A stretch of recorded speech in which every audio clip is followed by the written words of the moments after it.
Hello everyone. So Genshin on their social media accounts teased a couple of buffs for all the characters, and we can assume that this most likely will come at the time that Shinigami drops. So let's talk about that in today's video. If you haven't seen it, well, basically characters like Beidou, Diona, yeah, Miko, Sinnoh, Resley, and Mizuki are going to get buffs potentially in the future. And what's kind of noticeable about them is that all of these characters, to some degree, has had their lore or their fate kind of into like kind of altered from what it should have been. That's kind of the lore reason. But from a combat reason, I think it's very, very obvious. Those that are Cryo and Electro are potentially going to benefit from some new reaction. I think it's, some people call it the stellar reaction or something like that, that's coming up in Not Cry.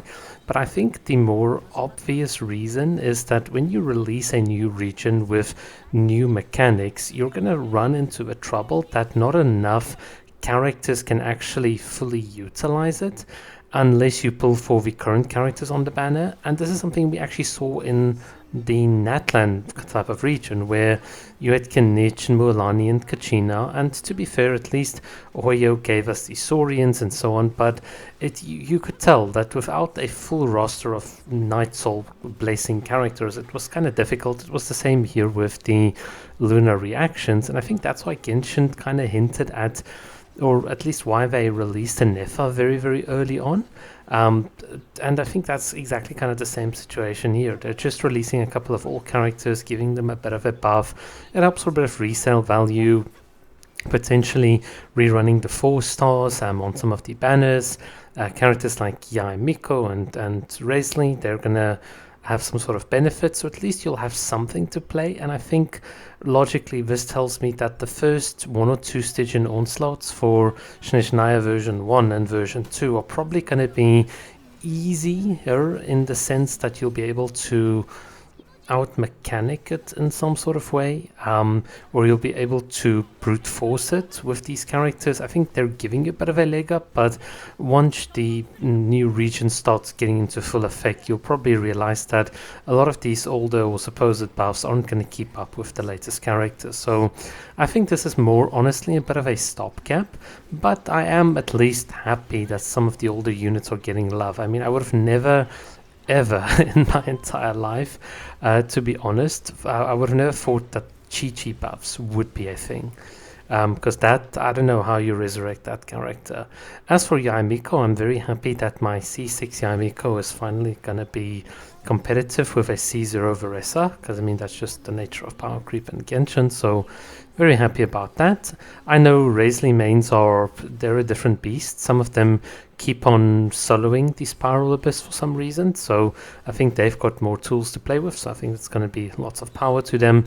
And then characters like Beidou, it's going to be cool to see her come back, because I mean, if Beidou gets some sort of reaction, then maybe a Beidou Kokomi physical and then some new Cryo character could be a thing. So there's a lot of potential there that actually makes me excited as a Kokomi main, because Kokomi Beidou works really well. Characters like Dauna are probably going to be used for speed runs because of the EM buff and for melts and stuff, so maybe you'll see a bit of Dauna play, but I don't think really there's going to be too much unless she's got some support capabilities that just complements her kit. So Diona's actually got a very nice kit. I think it's a very fun kit. It's very quick. You get the little shield, you get the EM buff and the heals and stuff. So her being expanded a bit more laterally is always a good thing. I don't know what the hell's going to happen to Chi-Chi. You're going to have to run physical Chi-Chi, because she just does not apply enough cryo. But maybe, hey, maybe they rework her marks to whenever you attack, then her marks apply some sort of new gimmick every time you hit it. That could be potentially a very nice way to bring back Chi-Chi.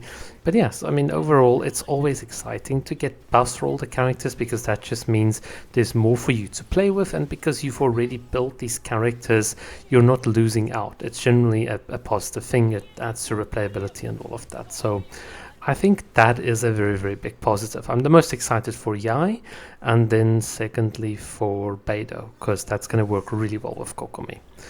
Again, I'm assuming. I don't know what's going to happen. But let me know what you guys think of these buffs. Do you think maybe it's a bit too late? Do you think it's got to do more? Is it more like a thematic thing that the Genshin devs are trying to retrofit into the game? I thought maybe things would be region based, but it seems like it's not about the region, it's about theming, and that's actually a good thing, because if you can make themes, things like theme related, then stuff like Raiden Shogun and Kokomi having a war theme and potential buffs and synergies there, hey, now we're talking about some potential fun future impact stuff. But until that arrives, there's not much more that we can say. Okay, thank you so much for watching and keep well. Cheers.